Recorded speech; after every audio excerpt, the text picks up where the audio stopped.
noches. Les damos la bienvenida al Museo del Holocausto de Buenos Aires. Estamos muy emocionados porque este es el segundo evento abierto a la comunidad que hacemos desde que se inauguró el museo. Así que estamos por cumplir mañana 2 años de la inauguración del museo. Así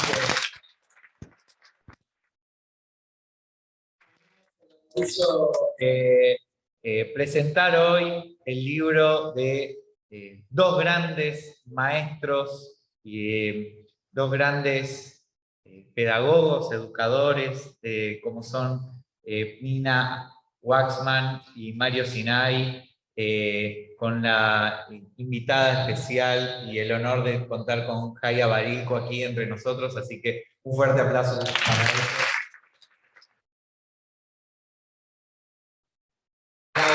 La epopeya de la educación judía durante la Shoah es esta obra que hoy hacemos pública y para mí es un honor compartir esta mesa en representación de todos los que formamos parte del Museo del Holocausto de Buenos Aires. Queremos agradecer la presencia de autoridades de instituciones que hicieron posible este libro, Claudia Meilman del Colegio Tarbut, Marcelo Peguín y Diego Chama de la Escuela ORT, y Alejandra Tolcachier y Cecilia Bullor de Marcha por la Vida Argentina. Muchas gracias por estar aquí.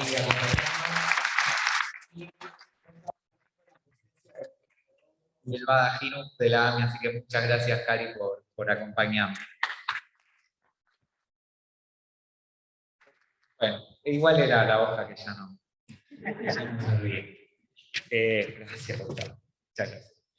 Bueno, y para nosotros es muy emocionante hoy porque hay muchos, acá veo a muchos y a muchas, sobre todo a muchas personas, mujeres que son parte de este museo, de la comisión directiva, sobrevivientes, Rosa Rottenberg, tenemos a Mónica Davidovich, a Eva Rosenthal, les pedimos un fuerte aplauso.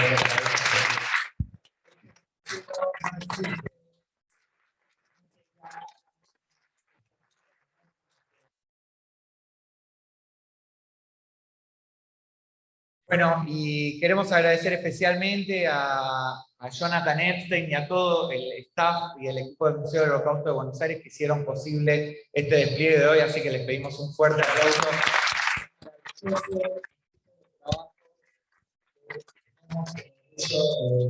Liderar con Fabiana Mintin, así que muchas gracias a todos y a todas los que hicieron posible este evento.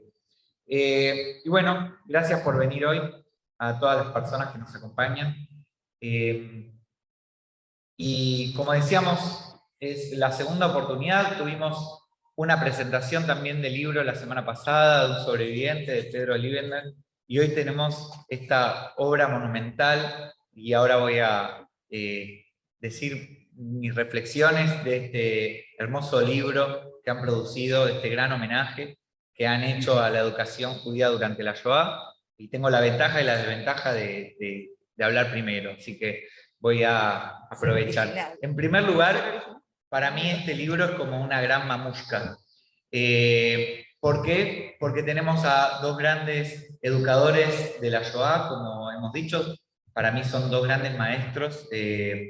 Nina fue la primera maestra, docente, educadora que me encontré en mi camino profesional allá hace ya muchos años, no vamos a decir cuánto, que en aquel programa Londín nos dio las primeras capacitaciones. Yo todavía era Madrid y Mejané, y para mí es un honor estar hoy en la presentación del libro. Y Mario, tanto Nina como Mario, muchos de los que estamos aquí, somos tributarios de haber aprendido con ellos, y muchos cuando damos clases de Shoah los citamos, a veces explícitamente, a veces implícitamente, pero de alguna manera son grandes formadores de docentes y de maestros sobre la temática, así que les agradecemos mucho, y que hayan elegido el museo para nosotros es un gran orgullo para esta primera presentación.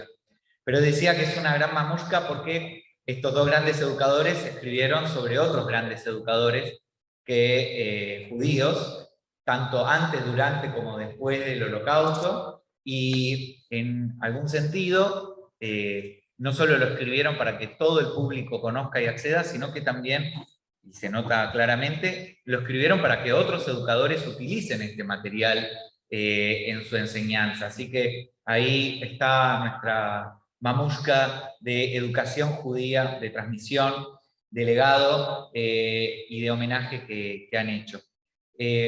El libro contiene, ellos van a abundar en el contenido mucho mejor que lo que puedo hacer yo, pero hay fotografía, hay diversidad, hay un mapa muy claro de cómo era buena parte del mundo judío antes del Holocausto, las geografías, las identidades, los idiomas, las instituciones que yo desconocía totalmente.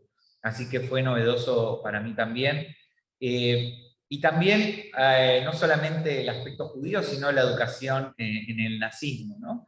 Educación, adoctrinamiento. Yo creo que si los nazis hubieran triunfado, lo que ellos hacían como enseñanza hoy sería considerado educación. Así que tenemos ese problema, ¿no? Los educadores a la hora de hablar de cómo bajaban línea o cómo adoctrinaban desde la ideología nazi.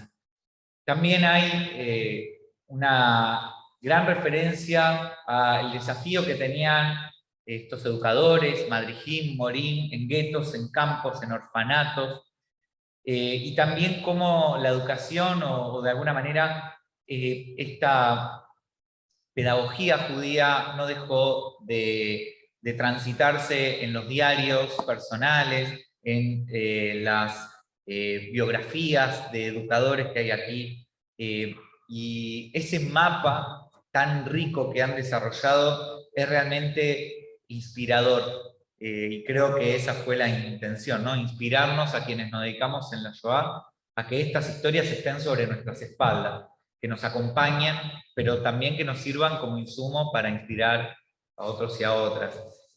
También soy docente de la Escuela Ort y hay un gran despliegue de lo que fue la Escuela Ort, y uno resignifica ese lugar, ¿no? Porque cuando uno está dando clase todos los días, tampoco se da cuenta de que es heredero de una gran historia que hay detrás, lo mismo el Colegio Tasgut y otras instituciones que la Argentina tuvo sus vástagos, ¿no? Que hoy en día son instituciones muy importantes de nuestra comunidad.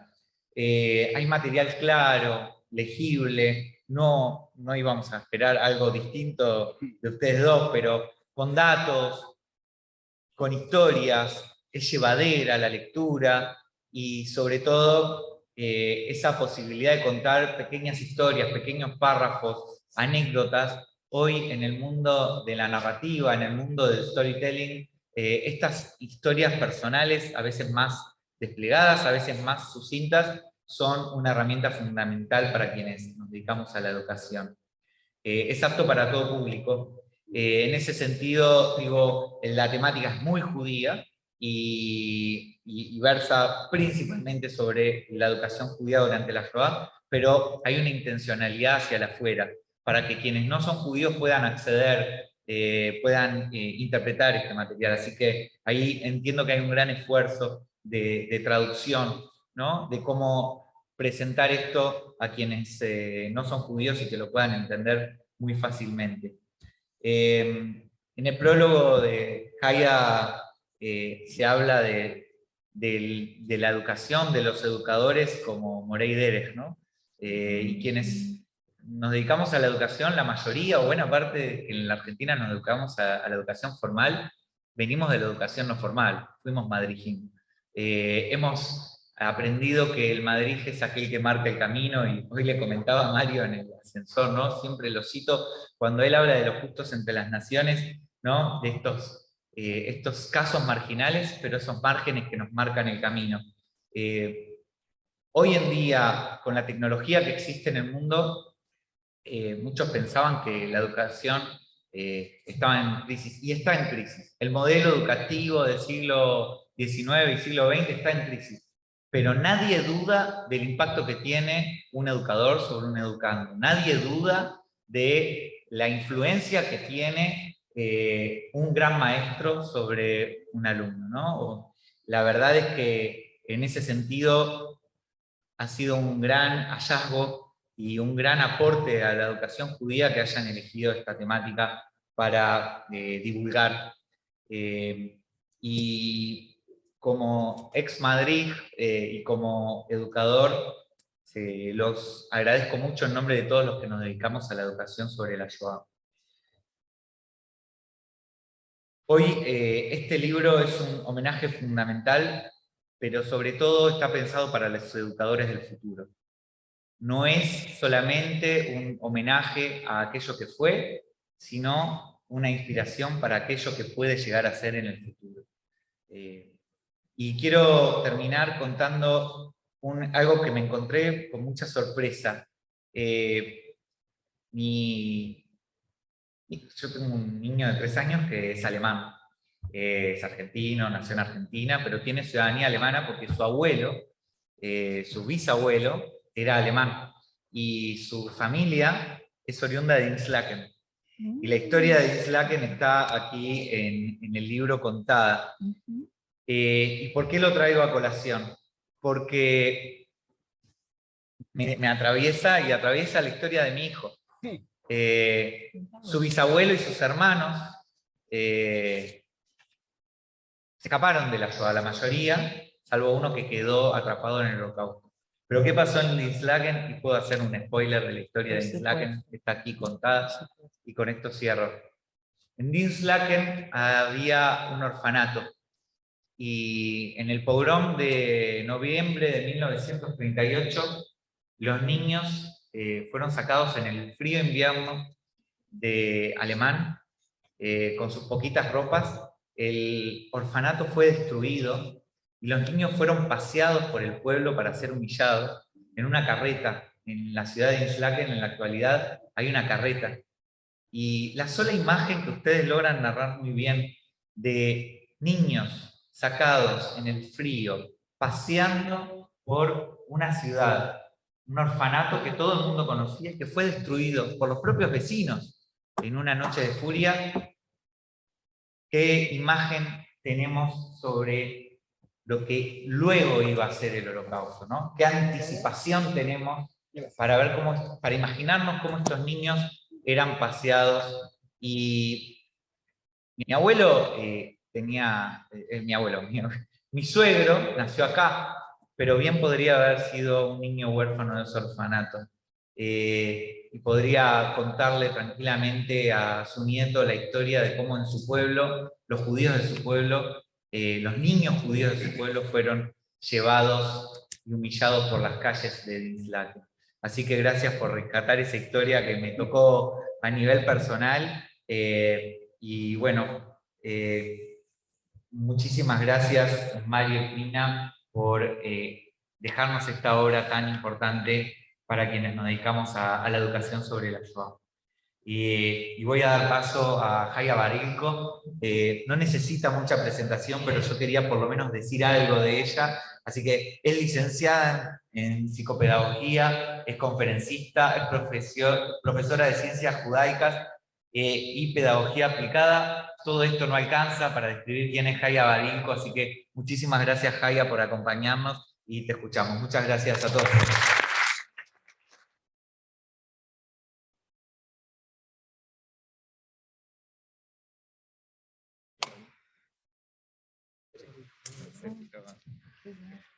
Increíble, ¿no? Increíble. Shalom a todos los presentes. Estoy peleándome qué decir primero, si es un placer o un honor. Porque cuando el honor se mezcla con el placer, es doblemente honor. Acompañar a esta mesa y haber sido elegida por Mario y Pnina para escribirles el prólogo es algo profundo, amén de eso que no sabía que iba a venir acá y que ustedes tenían la obligación de escucharme.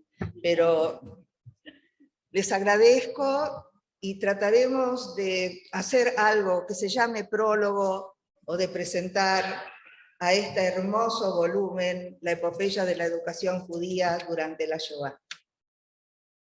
De los diversos instrumentos del hombre, el más asombroso es sin duda el libro. Los demás son extensiones de su cuerpo. El microscopio, el telescopio, son extensiones de su vista. El teléfono, sin contar el celular, es extensión de la voz. Luego tenemos el arado y la espada, extensiones de su brazo. Pero el libro es otra cosa. El libro es una extensión de la memoria. Jorge Luis Borges dedicó al libro, o nos pintó el libro de esta manera. Y hoy estamos aquí de fiesta porque estamos dando a luz lo que se llama presentación de un libro que no se llama nada más y nada menos la epopeya de la educación judía durante la Shoah. Un simple título le pusieron. Ante todo, empezaron con la epopeya, evidentemente. La vida judía, la historia judía, es unas cuantas epopeyas. Y que al lado de las epopeyas esté la palabra educación, nos hace pensar mucho más. Porque que hoy estemos aquí, reunidos, hablando de algo que pasó, de algo, como dijo Jonathan, que día a día queremos emular a esa educación que hubo, queremos compararnos con esa educación que hubo, queremos equipararnos algún día con esa educación que hubo, y que lamentablemente se fue. Porque aquellos que la portaban, y aquellos que portaban sobre todo el idioma yiddish, no están más con nosotros. Claro que la educación es la luz. La educación es aquella que permitió que la epopeya del pueblo judío pueda seguir contándose, que pueda seguir existiendo, que podamos hasta hoy en día cantar aquí en todo el mundo Am Israel Hay. Y da la coincidencia que esta epopeya, Mario y Pina la pensaron justo, y el museo eligió la Januquía más hermosa que existe en Buenos Aires. Mírenla, por favor. Bellísima. Estamos en el segundo, que vamos a llegar al tercer, enseguida dentro de un ratito, a las 8:20 de la noche, llegamos al tercer día de Hanukkah, el día que prendemos 3 luces. Y oh coincidencia, Hanukkah significa, o es de la raíz primigenia de Jinuj. Jinuj significa educación en hebreo. Por supuesto que esta es la epopeya de la epopeya de la educación del pueblo judío, que también pasó la Shoah, y gracias a esa educación se puede contar y hablar de la epopeya. Da la coincidencia que Flavio Josefo, a esta fiesta de Hanukkah, a esta fiesta que el judaísmo clásico no la quiso colocar dentro del Tanaj, dentro de la Biblia, de esta fiesta que apareció solamente en la Septuaginta, a la fiesta sí, pero este gran libro de los Macabeos, que no apareció en la Biblia, que apareció en la Septuaginta y del griego fue trasladado después al hebreo, la gran enciclopedia de judaísmo llamado Talmud, en total cuenta un milagro de un jarrito de aceite, que en vez de durar un día, iluminó 8 días. Y Flavio Josefo, el historiador, la llamó a esta fiesta, por lo tanto, Hag Aurim, la fiesta de las luminarias. Y oh coincidencia, en hebreo la palabra luz se dice or, y la palabra aire se dice avir, y la palabra or y la palabra vir en hebreo se escriben igual. Siempre la educación fue el aire del pueblo judío. Y uno se preguntaría de dónde salieron, y de dónde fueron las raíces, y dónde está el fondo de todo. Claro que nos vamos a Europa al siglo XVIII, mucho antes también, pero encontramos a un Mordejai Gewirtig que nació y murió en la Shoah. Un Mordejai Gewirtig que nos cuenta acerca de Yankele mein Kind, Yankele mi hijo querido, Yankele mi chiquito, y es una canción de cuna de la época. Ustedes saben que se perdieron las canciones de cuna. No existen más en la era de los celulares las canciones de cuna. No sé, creo que existen todavía un poco los cuentos que los padres le cuentan a sus hijos. Ahora, la canción de cuna desapareció, pero si hay una expresión, si uno quisiera saber qué es esa educación que Pnina y Mario nos cuentan, que en la Shoah también existió, porque, perdón que me olvidé de decirles, que ante todo está la pregunta, ¿educación en Shoah? ¿Cómo uno puede en general pensar en educación cuando no es más humano? ¿Cómo uno puede pensar, todos los maestros, lo que dijo Jonathan, los maestros que existieron, pensar en hacer una escuela, en que los chicos se diviertan, en que los chicos aprendan, y cuando no hay libros, conseguir libros y escribirlos, y todos los movimientos juveniles y todas las actividades? ¿Cómo en general se puede pensar? Tiene que ser una raíz muy fuerte dentro del judaísmo. No en vano se dice que la educación, el judaísmo es educación en sí, o el judaísmo siempre fue coronado y fue respetado o respetando aquello que se llama educación. Les estaba contando de Mordejai Gewirtig, un gran poeta yiddish, que él nos inspira. ¿Qué son valores? Cuando la mamá le canta a su chico y le dice, ¿cómo puede ser que un nene tan grande, que ya tiene dientes, un nene tan grande que enseguida ya va a ir al Heder a estudiar, el Heder que Pnina y Mario nos cuentan en el libro, un nene que va a estudiar Gemará, no solamente Torah, va a estudiar Gemará, ay, un nene que va a ser un Talmid Jajam, un aprendiz de sabio? En el judaísmo no cabe la posibilidad de ser sabio total, uno siempre es aprendiz de sabio. Por eso vengo acá, para aprender un poco. Y de paso tuve que leer todo el libro, yo no sé si ustedes lo hicieron. Alguien lo leyó. Pero a mí me enchufaron el prólogo. Entonces lo tuve que leer todo, y encima cuando salió el libro, Pnina me dijo, pero mirá que esta es otra versión, ¿eh? Corregida. La corregida. No, otra versión, o sea que hay cosas que sí, que no, y encima me hizo ojear de vuelta el libro. Eso sinceramente merece un asado. Aplauso. Un asado.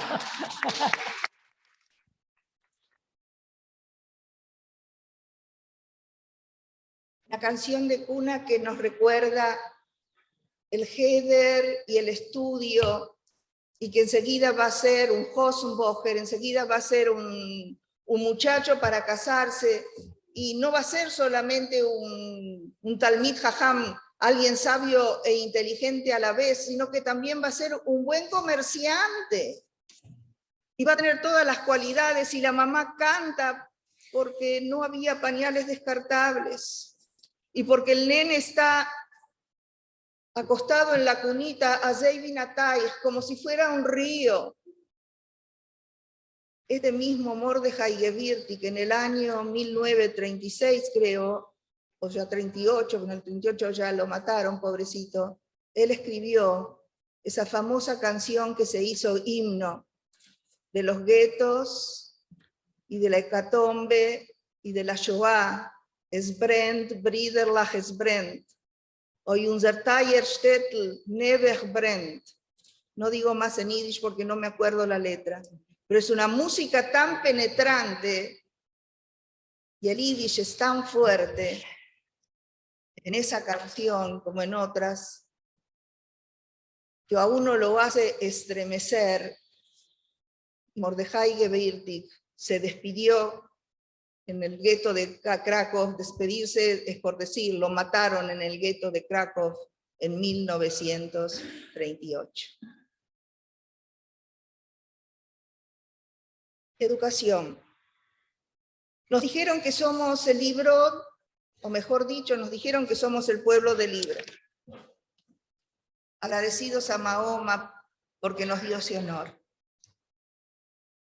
Agradecido sobre todo al judaísmo, que tomó esa frase, que tomó ese concepto y dijo, lo importante es que el libro sea del pueblo, no que el pueblo sea del libro.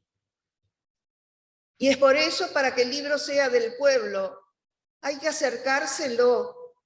Y para que, en general, acercárselo hace falta un moré derech, porque moré derech, ante todo, es un binomio, y ante todo significa maestro. Maestro no solamente que hace peulot, sino que moré el derech, o sea, que muestra dentro de la oscuridad, que es el no conocimiento, el conocimiento del or.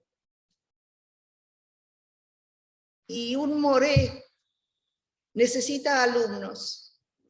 Y este libro, bueno, hay que hacérselo llegar. Y para hacérselo llegar, para que se produzca en general el aprendizaje, aunque está más valorado que la enseñanza, hace falta que alguien te ponga, como se dice en hebreo, un shulchan aruch, una mesa servida, para que cada cual con su propia caña, para que cada cual con su propio entendimiento, para que cada cual pueda tomar de esa mesa servida lo que mejor le viene para poder crear su propio aprendizaje. Brina y Mario, en este libro, nos proponen una mesa servida, un Shulchan Aruch, y lo dijo en hebreo porque el Shulchan Aruch de Yosef Karo es el compendio de nuestras mitzvot, es el compendio del judaísmo, el cual no te dice en qué tenés que creer, no te dice qué tenés que pensar, no te dice creer, pensar, ¿qué más dije? No me acuerdo qué más, pero sí te dice qué tenés que hacer. Ponme agua. Sí, mamá. Mamá no, pero hermana. Es un atrevido. Ahora, Nina y Marion, como dijo antes Jonathan muy bien, nos sirvieron este libro no es solamente para judíos, más aún le digo, cómprenlo, eso es lo esencial. No hay que leerlo todo. Estoy de acuerdo con Jonathan que no hay que leerlo en un día. Eso sí, el prólogo, por favor, léanlo. Pero lo demás, y ahora en serio, es un libro que está formado de tal manera que cuando uno se acuerda, hay que acariciarlo un poco, no meta mano. Hay que tocarlo, es lindo, está bien hecho, es agradable a la vista, se puede leer bien las letras, hasta tiene colores, que quiero que sepan que imprimirlo a 2 colores cuesta más. O sea que tienen que valorar todo aquello que está en este libro, que a pesar de hablar de la Shoah, tiene que presentarse de tal manera que pueda invitar a todos a saber qué es, qué fue, a no olvidar, a recordar siempre.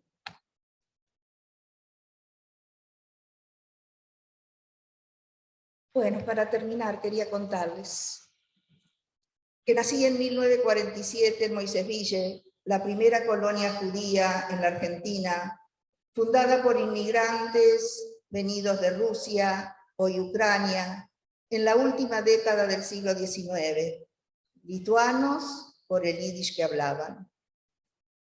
Ellos trasladaron el shtetl, la aldea en yiddish y sus instituciones al nuevo continente. Pero además se transformaron en colonos, trabajadores de la tierra con sus propias manos. Ocupación que Europa hasta ese entonces le había negado.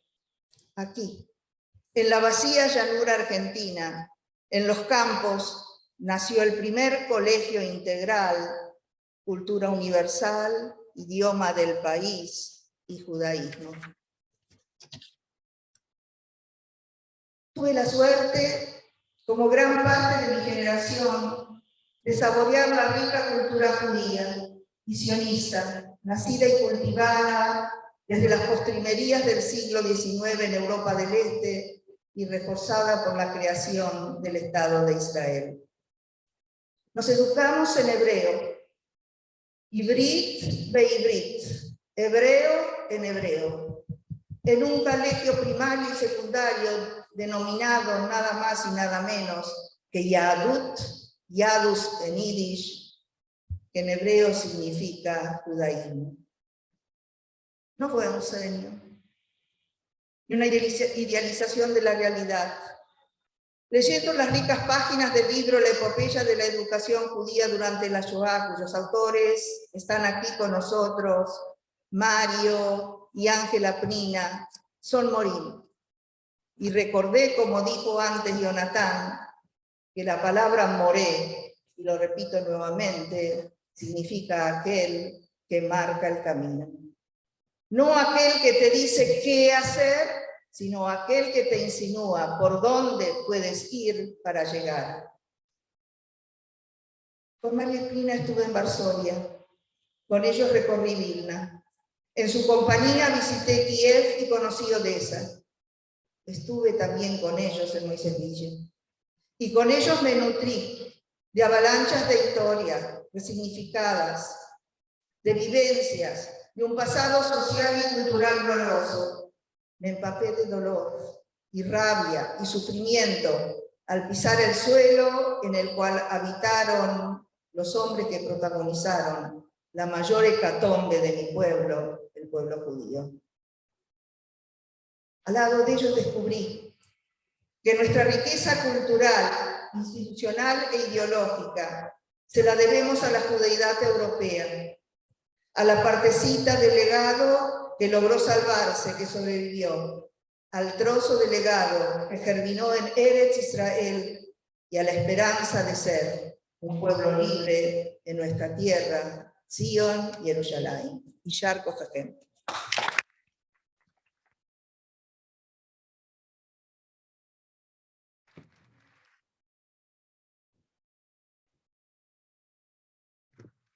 Eso, mínimo.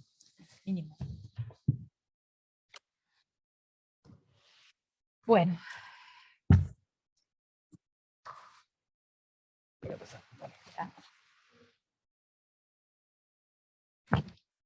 Bueno, buenas noches a todos. Mi Manolito me saluda, Joana, mi nieto. A ver, estoy muy emocionada, estoy muy feliz, estoy plena porque llegamos aquí. Como este momento es tan importante, ¿no usar el barbijo? No, para hablar. Como este momento es tan importante, lo único o lo primero que quiero hacer es agradecer. Primero a mi colega Mario, con el cual hemos trabajado codo a codo, con nuestras diferencias, con nuestras cosas iguales, pero siempre en un espíritu constructivo, en un espíritu de intercambio positivo, y nada, llegamos a este lugar de una manera exitosa, por lo menos desde nuestra evaluación. Después ustedes dirán lo que les parece. Pero la realidad es que cuando Mario me propuso realizar un libro en conjunto, yo no lo podía creer, porque nada, alguien que está acá seguramente va a saber lo que significa tirarse a la pileta y decidir que hay que hacerlo, y yo por supuesto que le dije que sí, como es mi costumbre. Y fue un periodo de búsqueda, de investigación, de trabajo, de compartir ideas, si esto te parece y esto no, y fue todo mutuo, con mucho respeto por lo que cada uno hizo y presentó, y con las críticas que nos hacíamos mutuamente, pero cada uno escribiendo lo que nos habíamos asignado mutuamente a realizar. Juntos, pero no mezclados. O sea, esta es un poco la idea. Y este es el producto de este trabajo que fue fascinante. Fue fascinante investigar, fue fascinante utilizar cosas que ya teníamos, que cada uno había buscado en su momento porque era parte de nuestro trabajo. Bueno, y decía que quiero agradecer, por supuesto, y primero y principal a Mario, y luego quiero agradecer al museo por darnos esta posibilidad. Quiero agradecer al Colegio Ort, que también generosamente nos ayudó y enseguida estuvo al lado nuestro. También al Colegio Tarbut, en su 60 aniversario. Para mí Tarbut tiene un significado muy especial, porque yo pasé 16 años de mi vida siendo docente del colegio, y creo que fue un antes y un después en mi carrera profesional. Yo creo que ya lo hablé con vos, Mariana, y la verdad es que fue un momento muy importante de mi vida. También quiero agradecer a Marcha por la Vida, a Alejandra, a Ceci, a todo el equipo de Marcha, porque nosotros dos pertenecemos a Marcha, somos Marcha y nos sentimos profundamente identificados con Marcha. Entonces también quiero agradecer al Bada Jinuj, en Karina, representando en el representante del Bada Jinuj a Karina, porque también nos abrió las puertas, nos escuchó y valoró nuestro trabajo. Y por supuesto a todos mis colegas, yo les agradezco en el libro, al equipo de redacción de los cuadernos de la Shoah, al equipo del proyecto Aprendiz, con el cual pasamos tanto tiempo pensando la mejor forma de transmitir, ¿sí?, la educación y la transmisión de la Shoah de una manera educativa, de una manera clara.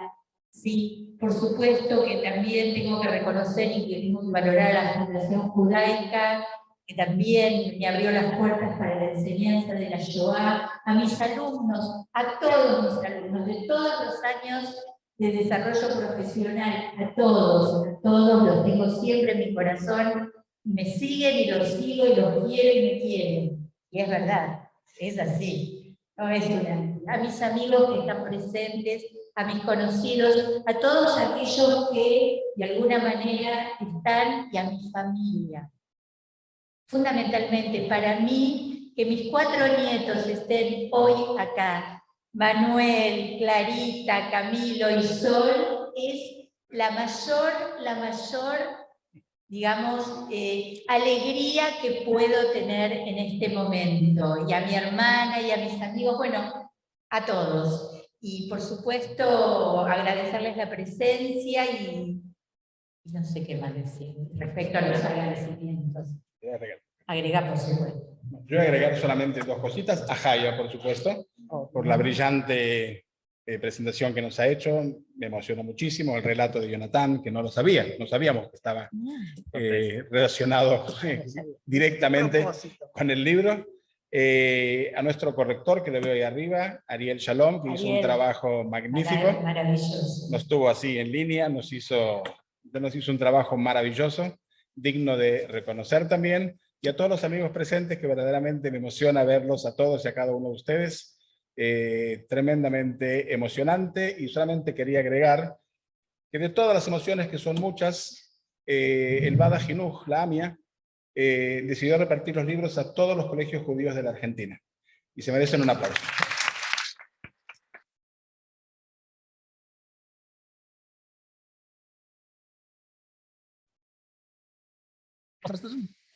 Bueno, empezamos con la presentación. Bueno, iremos entonces con la presentación. Vamos a tratar de hacerlo. No veo las cosas. No lo vemos. Pero hay dos fotos que voy a querer explicar. El resto, menos crítico, solamente acompaña los textos. Son fotos muy lindas, son fotos muy hermosas, que todas están en el libro. Solamente el primer capítulo, este es un poquito más largo, lo demás va a ser mucho más corto, lo prometo. Justamente la epopeya, que es el nombre que hemos decidido elegir, es un relato épico que consiste en la narración de un texto extenso de acciones trascendentales y dignas de memoria para un pueblo en torno de una figura o un héroe. Nos preguntaremos quién es esa figura y quién es ese héroe. La figura es la educación y los educadores. Calificamos de epopeya a las distintas obras narrativas fundacionales que componen la tradición mitológica educativa judía en Europa, especialmente en el periodo de entreguerras, que nosotros solemos llamarla la era de las utopías, porque la Gran Guerra ya terminó, es algo que pasó, somos europeos, inteligentes y no volverá. Por eso es la era de las utopías. Todos estamos trabajando para formar un mundo mejor. Esa era de las utopías duró 20 años, como sabemos, del 19 al 39, y la que vino fue mucho peor. Entonces, la educación judía en Europa oriental en el siglo XX, porque hasta comienzos del siglo XIX, la educación judía, principalmente en Polonia y en general en toda Europa oriental, era prácticamente ortodoxa, no había otra forma de educación. En el nivel inicial de esta enseñanza, era conocida como lo que Jay antes presentó, el Heder, antiguamente llamado también Beit Rabban, y cuyo equivalente en las grandes ciudades era el Talmud Torah, la escuela primaria. Se trataba de una institución privada donde el Melamed, el maestro, cobraba por sus enseñanzas y a las que asistían únicamente varones de familias pudientes. Como paréntesis, le quiero contar que mi tatarabuelo, que siempre pensamos que fue el primer rabino de la Argentina, traído por el barón Hirsch, no fue el primer rabino de la Argentina, fue el primer Melamed, traído por el barón Hirsch cuando comprendió Rubén a Cohen Sinai de que hacía falta enseñar a los chicos educación judía.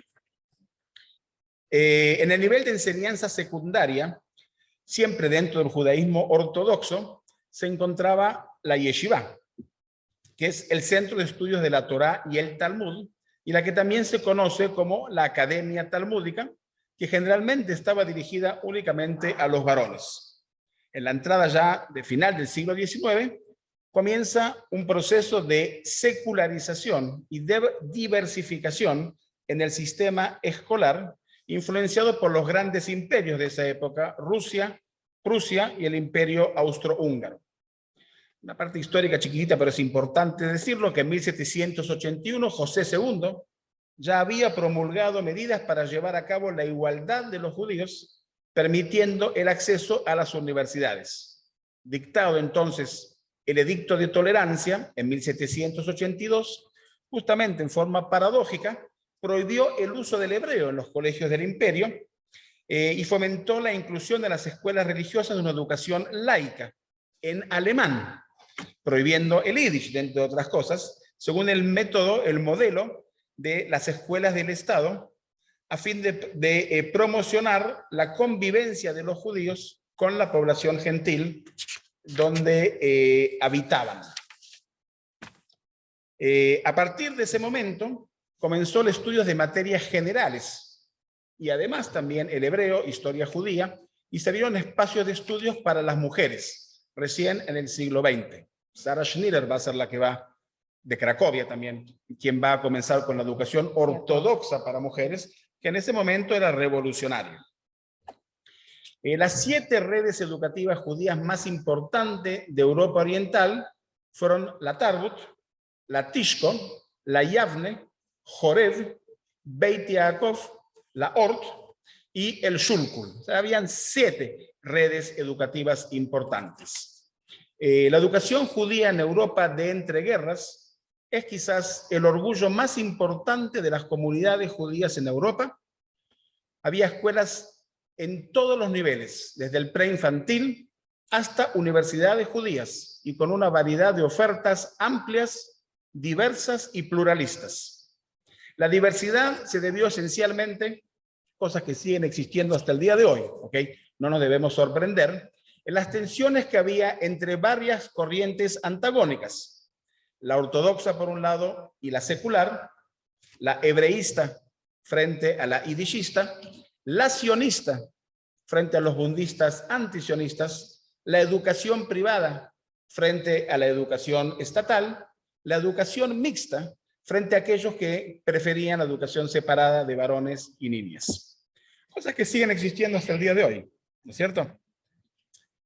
De todos modos, esa divergencia fortaleció al mundo judío y le otorgó un pluralismo cultural y espiritual que le permitió sobreponerse especialmente a las corrientes asimilacionistas, cosa que sigue siendo presente hasta el día de hoy, tanto en los colegios judíos como en los movimientos juveniles. Las instituciones educativas judías eran en su mayoría privadas y no contaban con el apoyo financiero del Estado, lo que sigue siendo igual hoy en día, y por eso ser judío es caro. La diversidad corriente de los distintos partidos políticos apoyaban y financiaban las instituciones judías educativas. Pero a la par de eso, muchos padres no podían cumplir con el deseo de que sus hijos tuvieran esa educación judía formal y debieron enviarlos al sistema de las escuelas estatales, que era gratuito. Y por eso el 50% de los alumnos no estudiaban en escuelas judías. Creo que aquí, en este público, sabemos de lo que estamos hablando, ¿no es cierto? Pareciera como que las cosas continúan.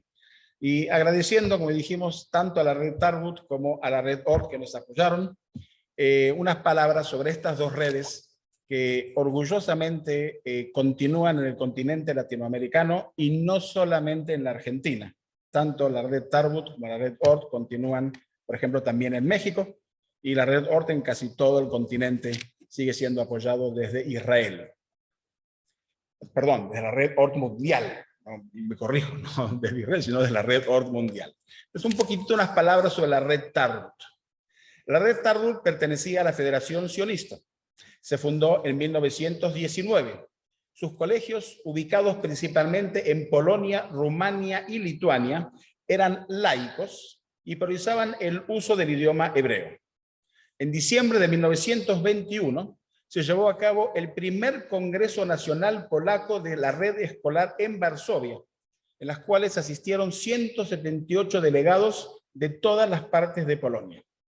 En 1921, escuchen bien, 1921, el alumnado ascendía a 25.829 estudiantes. Para 1935 ya eran 37.000. Y en 1939, víspera de la Segunda Guerra Mundial, tenía 45.000 estudiantes matriculados en cerca de 270 instituciones y constituían el 25% de todos los estudiantes matriculados en las escuelas judías de Polonia.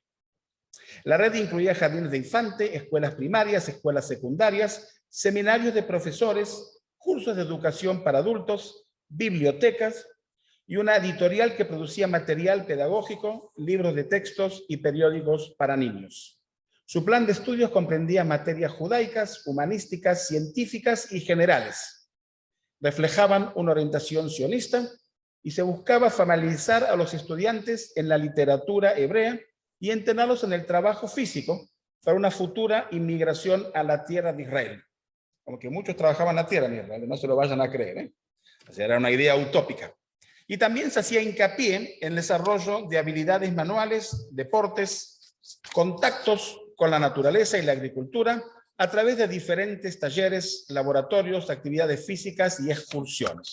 Vamos pasando hasta la foto que yo te digo. Va a ser más fácil. ¿Van pasando? Bueno, esta es la Ort, enseguida vamos a llegar, estas son todas las redes, enseguida vamos a llegar a esta foto que la quiero tener aquí.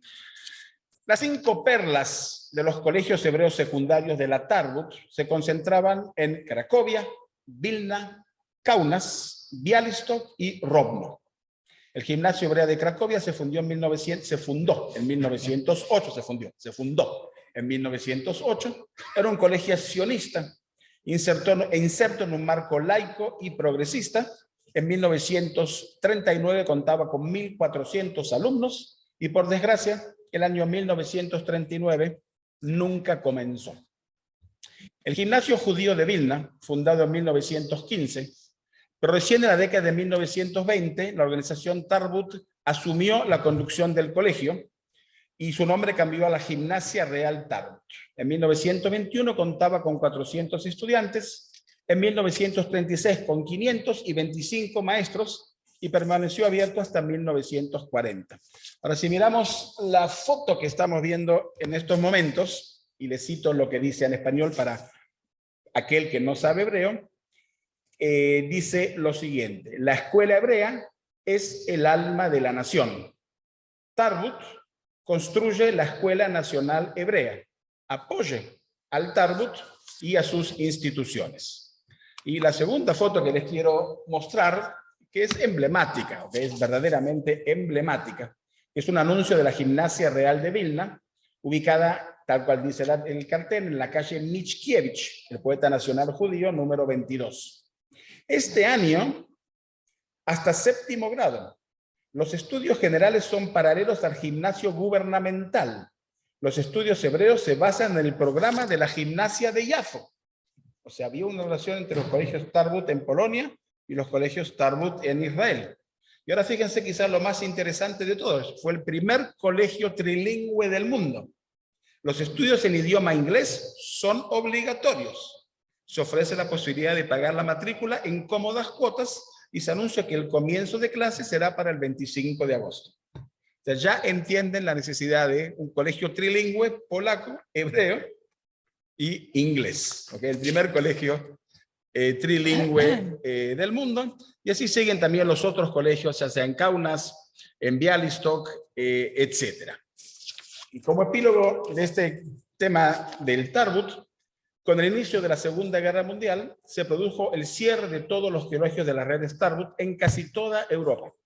Sin embargo, algunas escuelas siguieron funcionando durante todos los años de la guerra, en particular en Bucha, en Uzbekistán, que sirvió a la gran población de los refugiados judíos de Polonia que lograron escapar y llegar allí.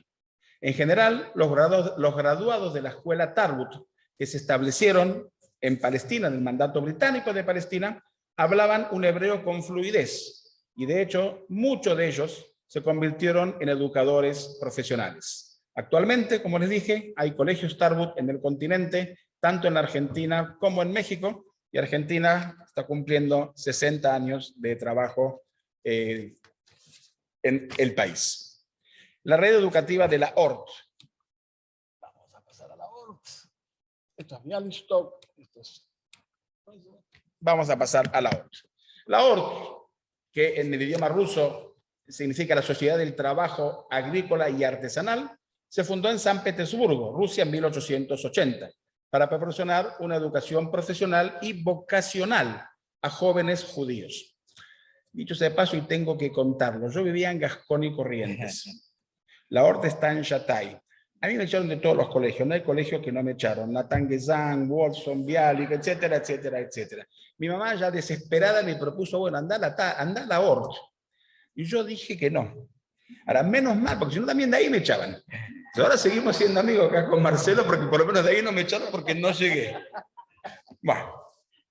La iniciativa de la ORT, las personas que están aquí presentes, fue Samuel Polyakov y el científico Nicolás Bach de San Petersburgo, quienes a principios de 1880 solicitaron al Ministerio de Interiores que se aprobase la creación de una sociedad judía de beneficencia en honor al aniversario del zar Alejandro II.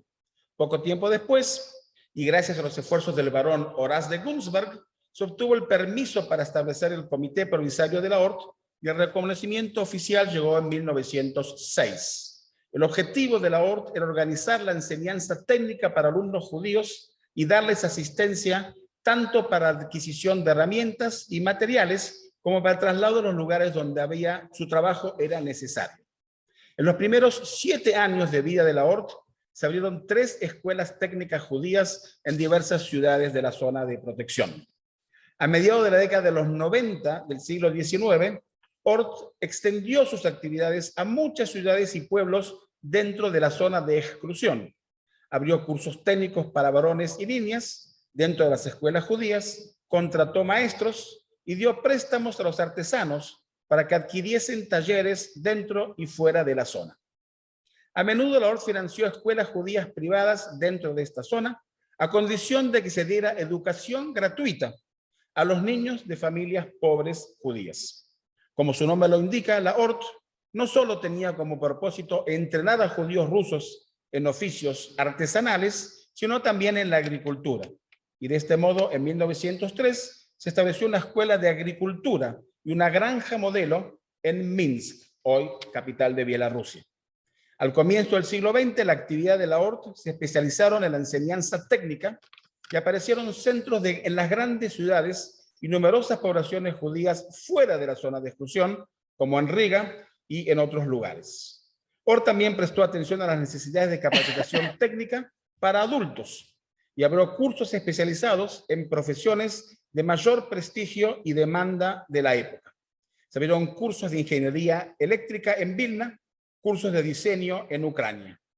En 1917, en víspera de la Revolución de Octubre, propuso instalar juntas nacionales de intercambio de empleos y en agosto de 1917 la ORT fue uno de los incitadores de un congreso sobre educación técnica judía en Rusia. Ya estamos terminando. Dije que esta parte larga es la única larga, además es todo cortito. Durante 37 años de trabajo en Rusia, desde 1880 y hasta 1917, la ORT fundó 17 escuelas técnicas, dio apoyo completo o parcial a 63 cursos técnicos y departamentos en escuelas judíos para varones y niñas, ofreció capacitación técnica y especializada para adultos en 4 ciudades. Funcionó ininterrumpidamente en Rusia hasta 1937 y fue por tanto una de las pocas organizaciones no gubernamentales autorizadas a funcionar en el régimen soviético. En este año, las escuelas de ORT de la Unión Soviética fueron nacionalizadas por el gobierno ruso. Y a partir del siglo XX, fueron abiertas escuelas de ORT en distintos países y se convirtió así en una organización internacional. ORT se estableció en Inglaterra en 1920, en Francia y Alemania en 1921, en 1924 funcionaban escuelas de ORT en Alemania, Canadá, Estados Unidos, Finlandia, Francia, Inglaterra, Letonia, Lituania, Polonia, Rumania y Rusia. En 1921, con el establecimiento del nuevo Estado polaco independiente, la ORT se propuso capacitar a los miembros de la empobrecida comunidad judía del país. Y a pesar de las agitaciones políticas y económicas de la década de 1930 y de la legislación antijudía, la ORT polaca se desarrolló muy rápidamente. En 1939, vísperas de la guerra, dirigió 66 instituciones y capacitó a más de 4.500 estudiantes. Estuvo activa en todas las principales comunidades judías polacas y realizó una amplia gama de cursos que incluía escuelas diurnos para jóvenes, talleres para adultos, talleres para artesanos, cursos de preparación para certificados gubernamentales de artesanos y granjas de capacitación. Verdaderamente una gran labor. Y para finalizar, quiero que vean todo esto de la ORT. Este es el edificio que sigue estando, lo vimos contigo, si recuerdas, en Kaunas. Sigue estando el edificio de la ORT en la ciudad de Kaunas, en Lituania.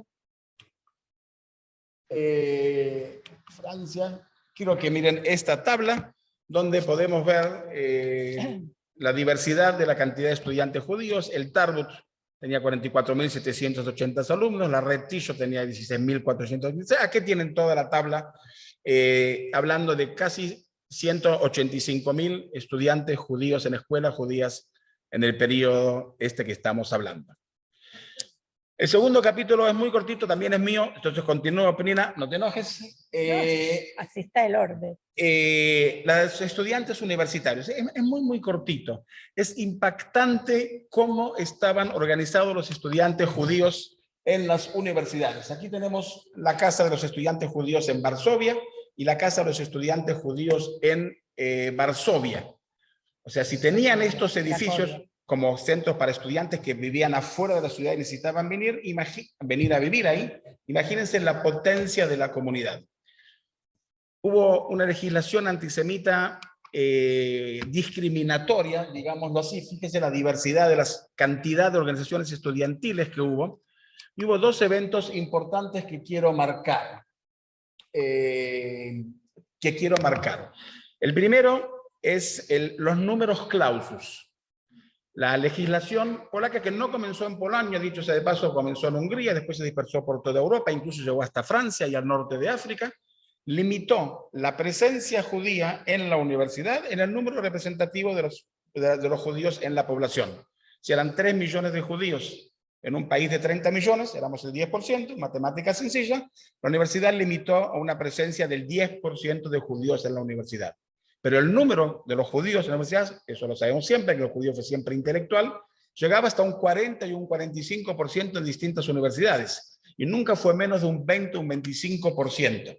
Y esta ley fue una ley discriminatoria, que no permitía a los judíos acceder a la universidad. Y esto ocurre en toda Europa, los números clausus.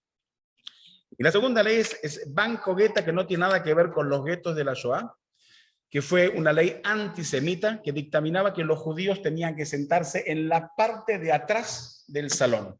No podían sentarse en las filas delanteras.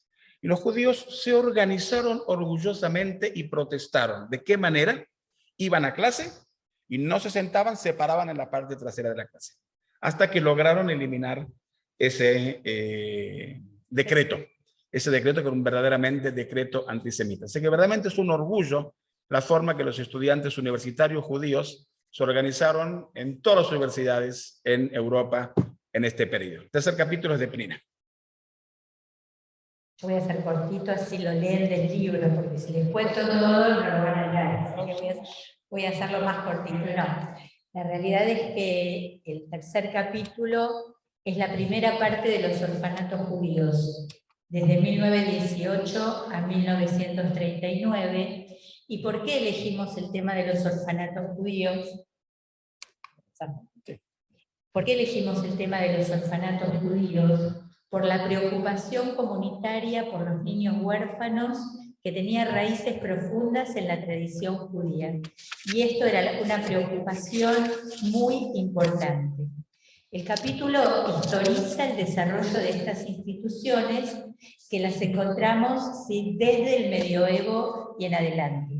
Los niños huérfanos eran acogidos por familiares y cuando ello no era posible, lo hacían otras familias, especialmente familias de maestros y hasanim. Pero la comunidad toda asumía la responsabilidad de su educación a través de la Kupá, que era el cofre de la comunidad donde se depositaba, digamos, lo que cada uno podía aportar. Cuando se establecieron las primeras instituciones formales para el cuidado de huérfanos judíos, los fondos empezaron a llegar de diversas fuentes, donaciones privadas, incluidas herencias, cuotas de membresía, organización de eventos para recaudar fondos, etc. Ahora, ¿quiénes fueron las organizaciones que ayudaron en especial en momentos de mucha necesidad? El American Jewish Joint Distribution Committee, JOIN, sí, fundado en 1914 en Estados Unidos de América para distribuir ayuda a poblaciones judías en peligro, y en ese sentido la preocupación por la niñez, que fue esencial.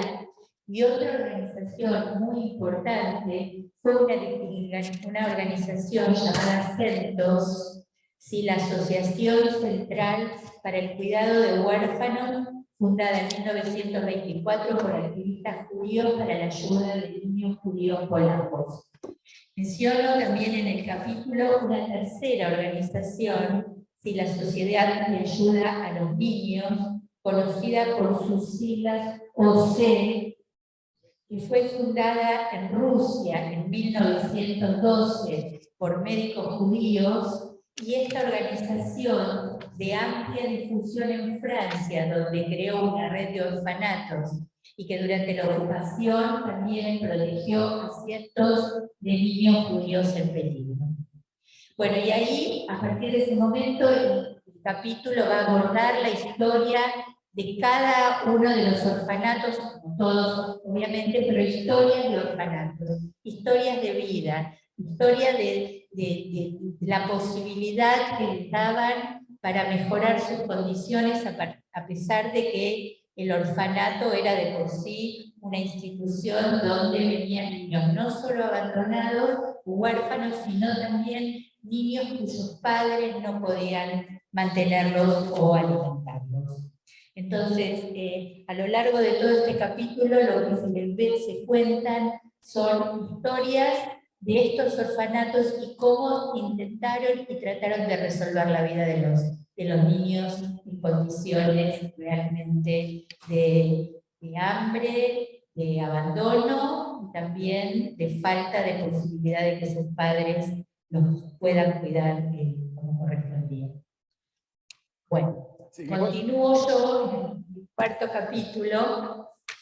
Este es un capítulo muy especial porque es atípico del resto, y es la educación alemana durante el nazismo.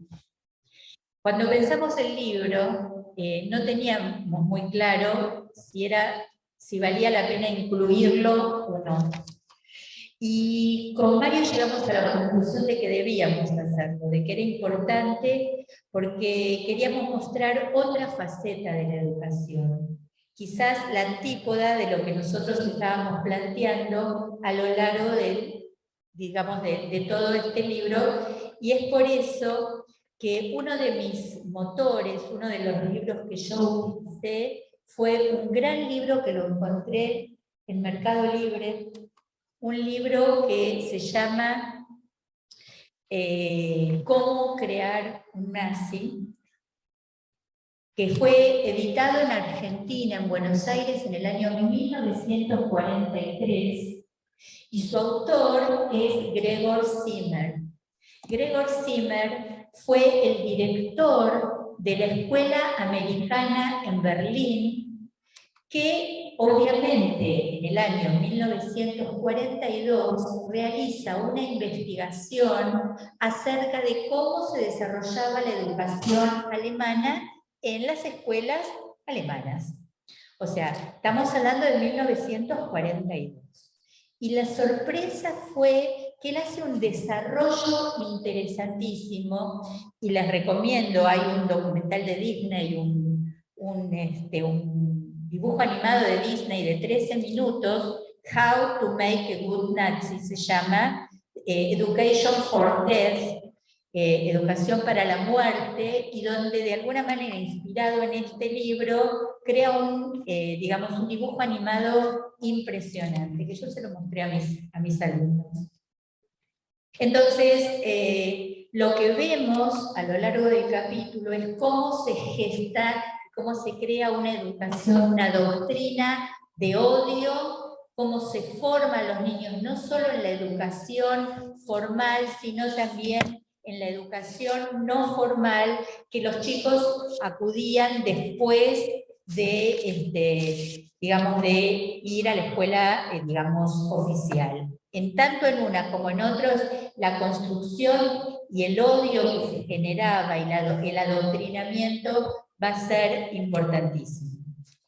Y Adolf Hitler, y lo voy a citar, dice, como para tener un poco la idea de lo que fue este adoctrinamiento: la culminación de toda labor educacional del Estado racista consistirá en infiltrar instintiva y racionalmente en los corazones y los cerebros de la juventud que le está confiada la noción de raza.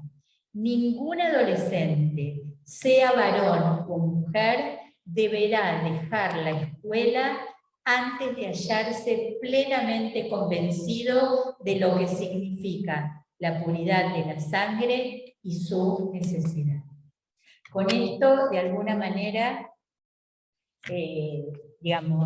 uno entiende esta educación para la muerte que se proponía el nazismo desde la más temprana edad hasta que llegaban a los 18 años y terminaba toda la formación, y a partir de ahí directamente a la guerra y al asesinato. Gracias. No sé si estoy en la correcta, ¿no? Así, ahí estamos. Bueno, entonces este capítulo habla de la educación clandestina, y enseguida lo voy a relacionar nuevamente con la ORT. Esta foto es emblemática, ante todo, y es la foto que decora el libro en la tapa. Esta es la foto original desde el gueto de Lodz. Lo que podemos ver aquí claramente a una morá, una maestra, con el Maguen David, dándole clases a un alumno, clases clandestinas. Pero lo importante de esta foto en realidad es que si ustedes distinguen, lo que se ve es el mapa de Israel.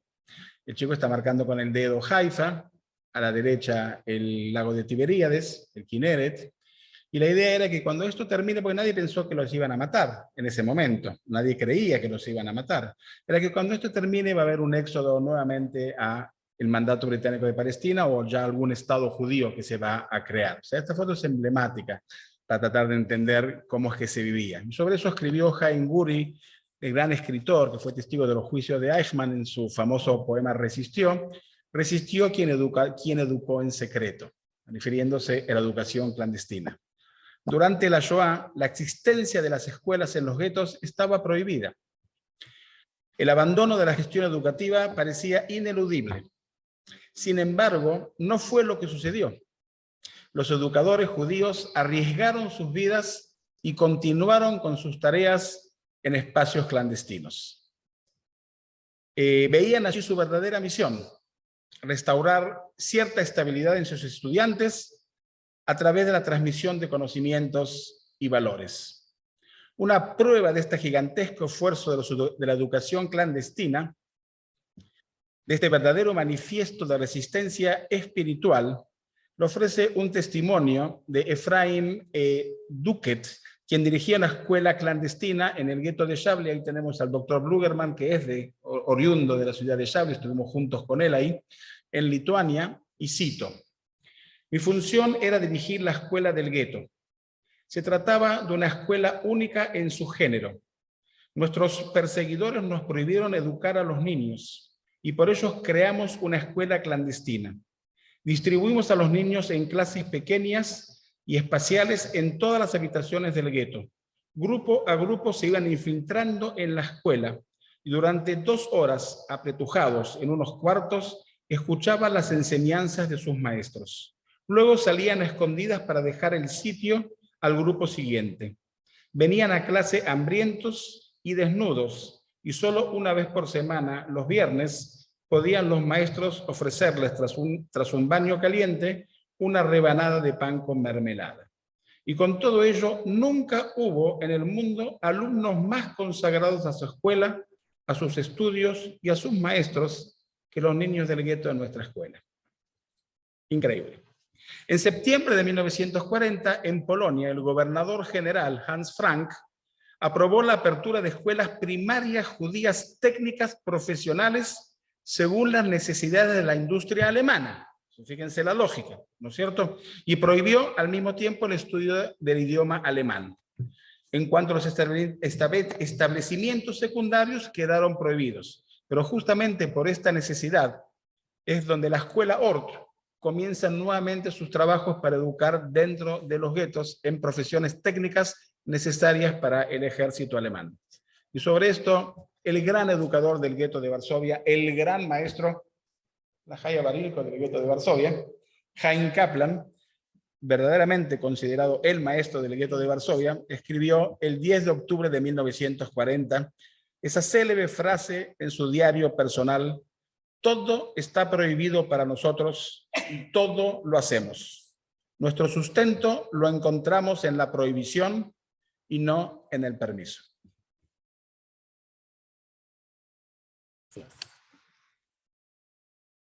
El próximo capítulo, que es el capítulo 6, continúa con el tema de los orfanatos, pero esta vez desde 1939 a 1947, del infierno a la reconstrucción. Y tomamos historias de los orfanatos, pero en el contexto, o sea, en el contexto de la Shoah, y el cierre de los mismos con el consiguiente asesinato de sus integrantes.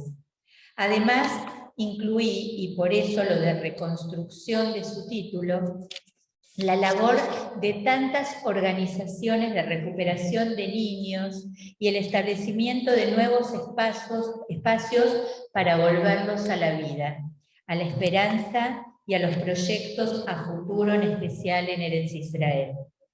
Nuevamente las historias nos interpelan acerca de la maldad, la injusticia, pero también la abnegación y el espíritu, tanto de educadores como de educandos en momentos donde el hambre, la enfermedad y el odio eran moneda corriente. Continuaremos analizando el orfanato de Janusz Korczak y su traslado al gueto de Varsovia, el gueto de Cracovia, de Lublin, de Będzin, de Tarnów, todos ellos en Polonia, pero además el final del Kinder Ois de Kaunas, la historia de Thea y Ruth Fuss del orfanato Auerbach de Berlín, la historia del orfanato de Bruselas, los orfanatos de Francia y la lucha por sobrevivir. Y finalmente, con la derrota alemana, el volver a vivir. La labor de la Coordinación Sionista para el Rescate de Niños Judíos y su edificio en Lodz, la conocida pero no por menos importante historia de Elena Kuchler-Silberman y el salvataje de sus 100 niños, las historias de Francisca Oliva y Luba Blum y el orfanato de Otwo en Polonia de la posguerra, la Casa de los Niños de Avigliana de Italia, y para concluir con 3 historias, 2 de ellas relacionadas con el Shema Israel para encontrar niños, y el relato de nuestra querida Aida Ender, aquí presente, ¿sí?, sobre su experiencia en el orfanato de Bruselas en la posguerra. Cierro este capítulo con la siguiente frase que considero central. El restablecimiento de sus sonrisas y la posibilidad de que hayan vuelto a creer en el futuro y en la enseñanza que debemos conocer, es la enseñanza que debemos conocer, comprender y recordar. Sigo yo, con el capítulo 7, que se llama Mi querido diario, y es la educación a través de los diarios personales escritos durante la Shoah. Este capítulo en realidad es uno de los capítulos más queridos por mí, es un tema que yo trabajo mucho, he investigado mucho, y en realidad no es que abordo la temática de los diarios en general, sino que solamente abordo el trabajo, cómo se manifiesta la educación en esos diarios. O sea, no solamente diarios de la educación judía en cada uno de los diarios que desarrollo, sino se leen las reflexiones de los niños y cómo ellos veían y cómo ellos escriben acerca de su propia educación. No hablo de los diarios en general, hablo de cómo se educaban y cómo lo escriben, lo manifiestan en los diarios. Y para hacerlo cortito, quiero leer una frase que para mí sintetiza todo esto, y es la frase de Itzhak Budashevsky del gueto de Vilna. Y extraje de todo su diario esta última frase. Espero la hora de ir al colegio. También ahí hace frío, pero pareciera que menos. Lo vuelvo a leer y me vuelvo a emocionar porque realmente fue maravilloso. No todos sobrevivieron, y también lo relato la aparición de los diarios encontrados fortuitamente, legados o rescatados, y aquellos que sobrevivieron, sus historias de vida posteriores. Este capítulo nos aporta las voces en primera persona y en tiempo real de los que fueron asesinados y los que sobrevivieron, para demostrar, si eso hace falta, la importancia de la educación en sus vidas.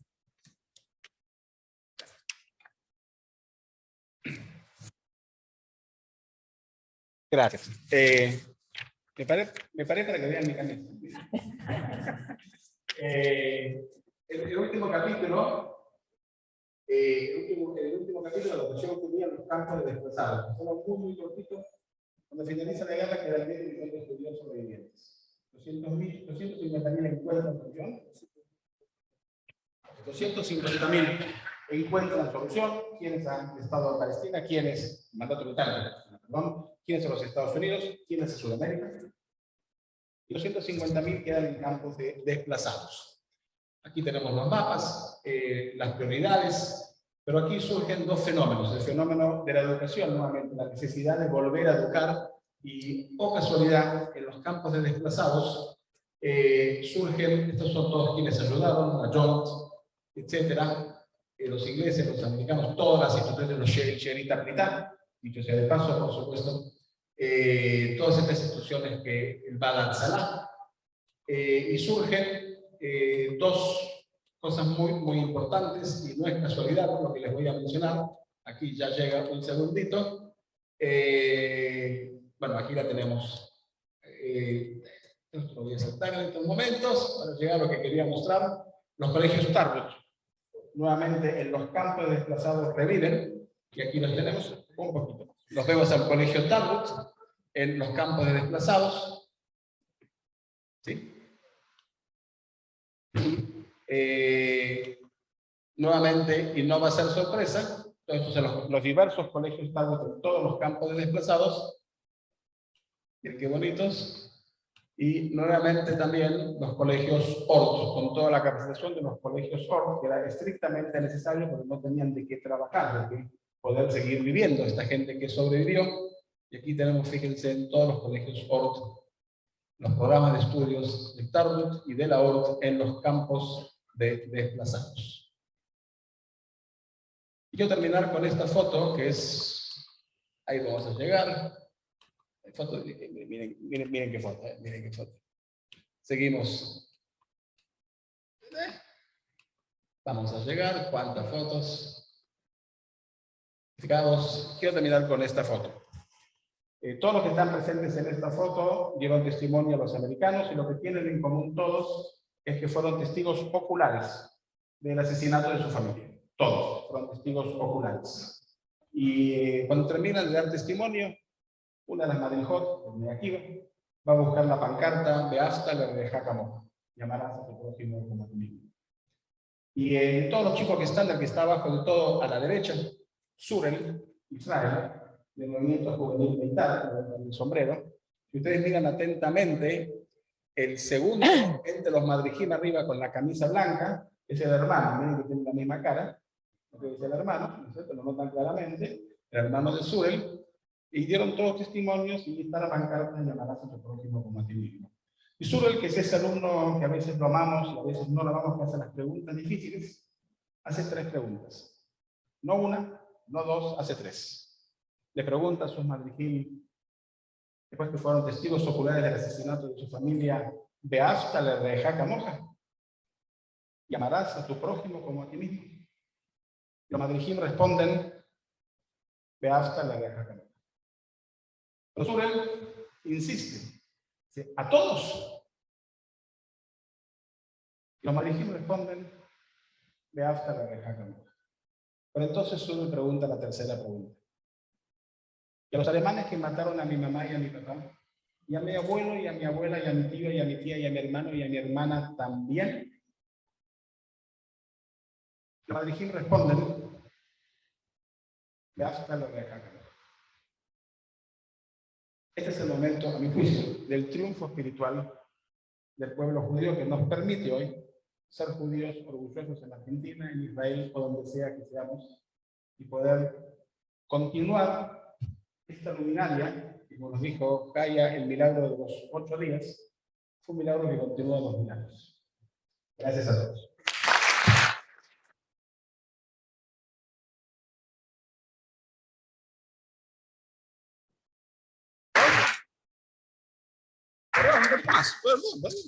Perdón. Mira, el epílogo. Perdón.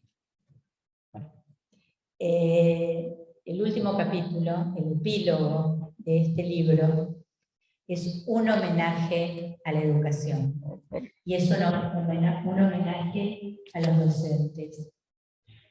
De los cientos de historias de vida, seleccioné algunas de docentes quienes vivieron para la educación y fueron asesinados educando.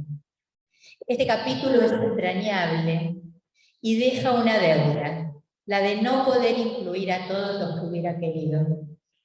Elegí hombres y mujeres que lucharon por sus ideales junto a sus discípulos y sus historias de vida merecen ser contadas, porque no todas son conocidas. En realidad, yo la fui conociendo durante mi investigación y quedé profundamente impresionada por el valor y los principios éticos que tenían. Afortunadamente, algunos sobrevivieron y continuaron con su labor, pero la mayoría no. Estas son historias de amor a la educación, pero fundamentalmente amor a sus alumnos. Directores de escuelas, maestras de arte, docentes de alumnos con necesidades especiales, tanto en Europa del Este como Europa Central y Occidental. Cada historia de vida es un universo en sí mismo. Y finalmente menciono a algunos de aquellos que no incluí y a los docentes no judíos que salvaron a sus alumnos en actos de valor y heroísmo que quedarán para el futuro en otro libro que quizás pueda incluirlos. Este es el contenido de nuestro libro. Son casi 400 páginas, donde Mario y yo hemos intentado y esperamos haber logrado mostrar la importancia que tuvo la educación como eje de vida en el antes, durante y después de la Shoah. Y diría construyendo, sosteniendo y reconstruyendo a través de ella la vida de tantas víctimas donde la educación fue prioritaria. Y en la época de caos se sostuvo y lograron sobrevivir. Algunos lograron sobrevivir, otros lamentablemente no. Sea para cada uno de ellos y para sus historias nuestro respeto y nuestro homenaje. Muchas gracias a todos.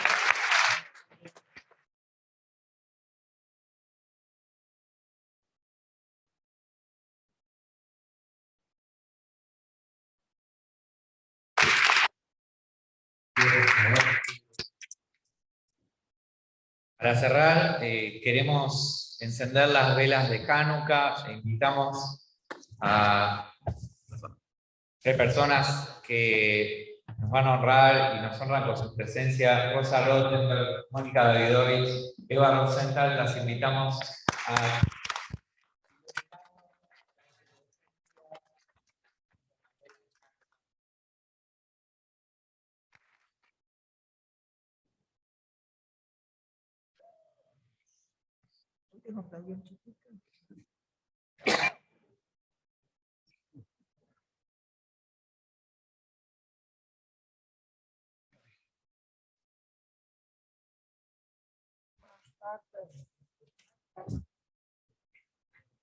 Eva.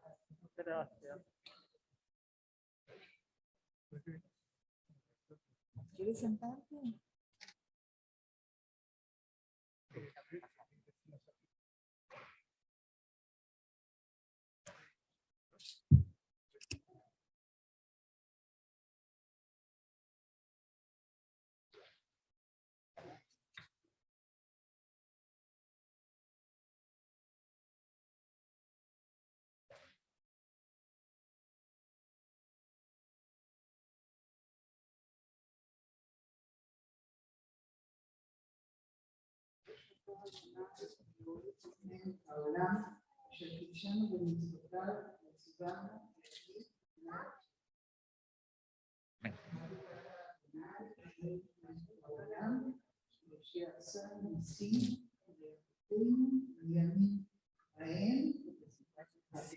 Amén.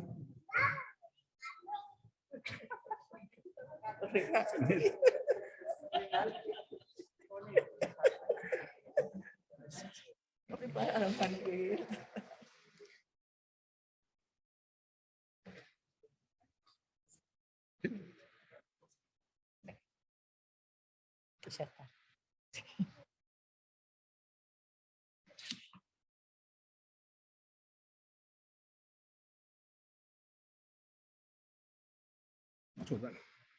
Vamos turno.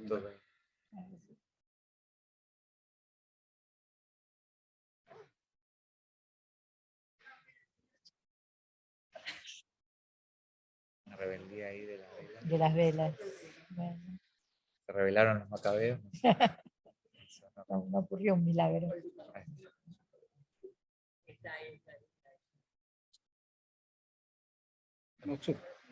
Cántala vos.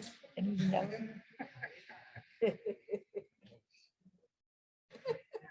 Parece A un ver coro. todos. Maos tur Yeshuati, lejana et Shabea. Marta. Tikon del tefilati,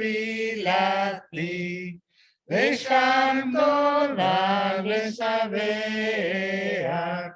Letachin Satvea.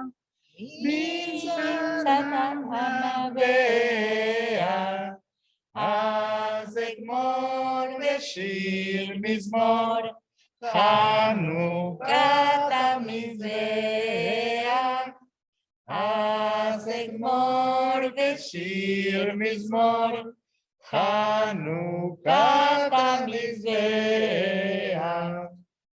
Hermoso, muchísimas gracias.